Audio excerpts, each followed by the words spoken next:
A manhunt that started in Georgetown this morning has just come to an end in Lexington. We're live with the breaking details now at 4. Still tracking some scattered showers and thunderstorms. Just ahead, we'll show you why your Friday storms may be a bigger deal and lead to a blast of October. Straight ahead. And two Kentucky basketball legends are in Massachusetts for a huge honor. We're there for today's Hall of Fame festivities. Tracking, alerting, protecting. This is WKYT News at 4.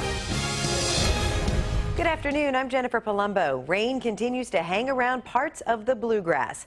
You're looking live at downtown Lexington, where it's sunny right now and in the mid-70s. Chief Meteorologist Chris Bailey shows us what's on the first alert defender. And Chris, it's looking good in Lexington for now. Yeah, Lexington, we're right on that dividing line with sun to the north, clouds and showers and thunderstorms just to our south. Our live sky cam from the station as we look south of the Hamburg Pavilion area, picking up on some of the tops of those showers and thunderstorms. That defender has been tracking. Now, the stuff, as expected, beginning to wind down a little bit compared to what we had early in the day.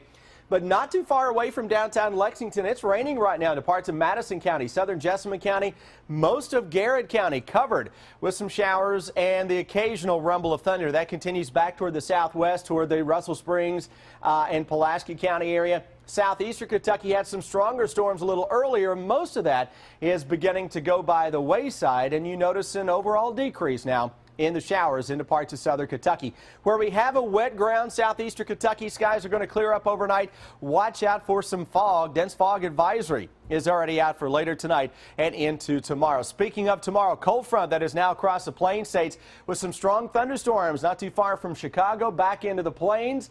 And that is what is heading our way as we go into the day tomorrow. That has the blast of October chill coming in behind it. So it's a busy 7-day forecast, Jennifer. When I come back in a few minutes, we'll track that front with some booming storms into town for Friday and then the chill of October to follow. That's in about 15 minutes. We're tracking a breaking news alert involving a manhunt. The search has just ended for a man accused of assaulting a woman, then taking off with a 1-year-old child in Georgetown. Within the past hour, Lexington police caught 22-year-old Shelton Perkins on Raleigh Road in the Eastland area. Georgetown police tell us it all started about 10 this morning when Perkins was involved in a domestic dispute at Elkhorn Creek Apartments off Paris Pike in Scott County.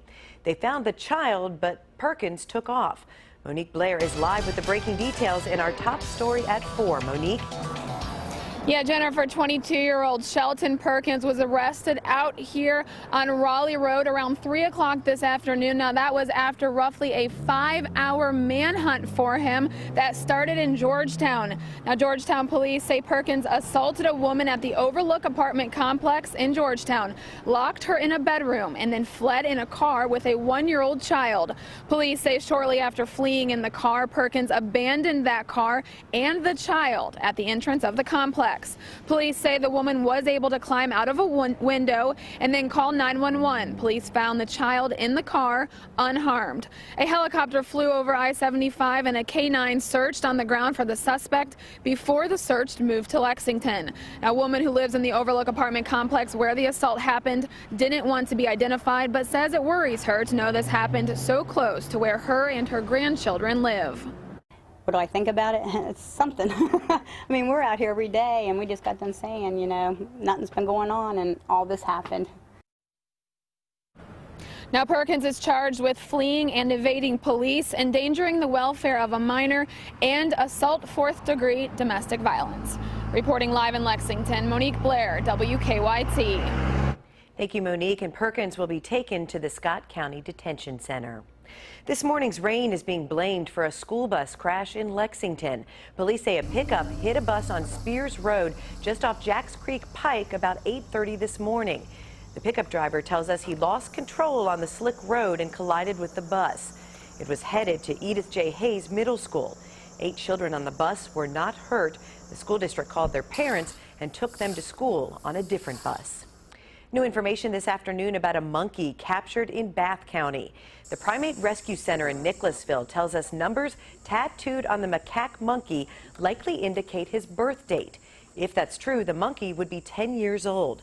The group says it's talking to the CDC to see if the monkey was being used for biomedical research. They say the monkey was likely being kept as a pet when it escaped Monday. Fish and Wildlife captured it yesterday in Bath County. The rescue center says the monkey was very underweight and is now quarantined. Two Kentucky basketball legends will join the Naismith Memorial Basketball Hall of Fame tomorrow night. This afternoon, UK coach John Calipari and former UK star Louis Dampier received their Hall of Fame blazers along with the rest of the inductees. WKYT's Lee K. Howard is in Springfield, Massachusetts, and will join us with reaction from Coach Cal on WKYT News at 5. We're working on a number of other stories for WKYT starting at 4:30. Sam Dick joins us from the newsroom with a look at some of the news in progress. Good afternoon, Sam.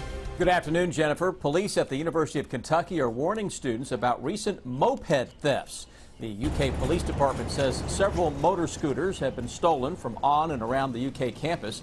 Now UK is installing special racks where students and people who visit campus can lock up their mopeds since they're not secure on a normal bike rack. We'll have more on the story ahead on WKYT News at 4:30. People will take steps to fight a rare disease this weekend. The 5th annual Race Against Time takes place at Cherokee Park in Louisville. The race benefits Lexington boy Zach Pickard and the Progeria Research Foundation. Progeria causes children like Zach to age rapidly.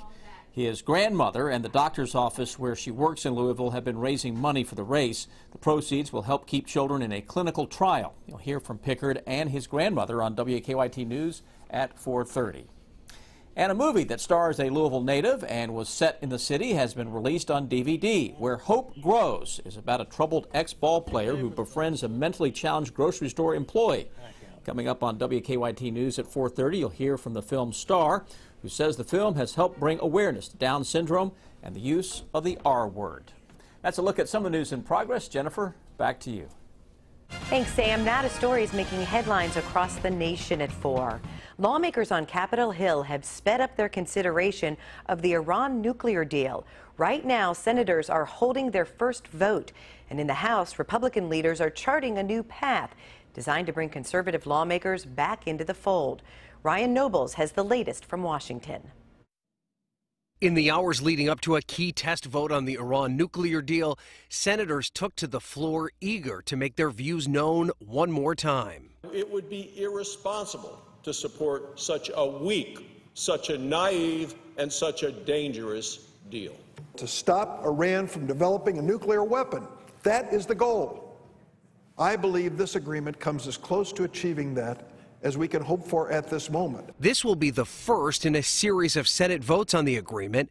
Democrats remain confident they have enough support to ultimately allow the deal to pass and block any legislation aimed at killing it. Our ability to solve a massive national security problem and prevent Iran from getting nuclear weapons without resort to war is a historic achievement and has to be pursued. Lawmakers in the House are aiming to start their series of votes on the agreement Friday. Conservatives broke with their own party earlier this week, demanding the Obama administration provide more details on the agreement. That forced Republican leaders to come up with a new strategy. The House will hold 3 votes on the nuclear deal, one of which opens the door to suing President Obama to block the agreement. And frankly, I can tell you that the deal that we have is worse than anything I could have ever imagined. Leaders in both parties know they have to move quickly if they want to have their say on the deal. If Congress takes no action by September 17th, the nuclear agreement with Iran automatically takes effect. In Washington, I'm Ryan Nobles reporting. The former State Department worker who set up Hillary Rodham Clinton's email server appeared before House investigators behind closed doors today. Brian Pagliano invoked his Fifth Amendment right to refuse to testify to avoid self-incrimination in the Benghazi attacks. 2 Senate committees are discussing whether to grant Pagliano immunity, so he'll talk about Clinton's email server.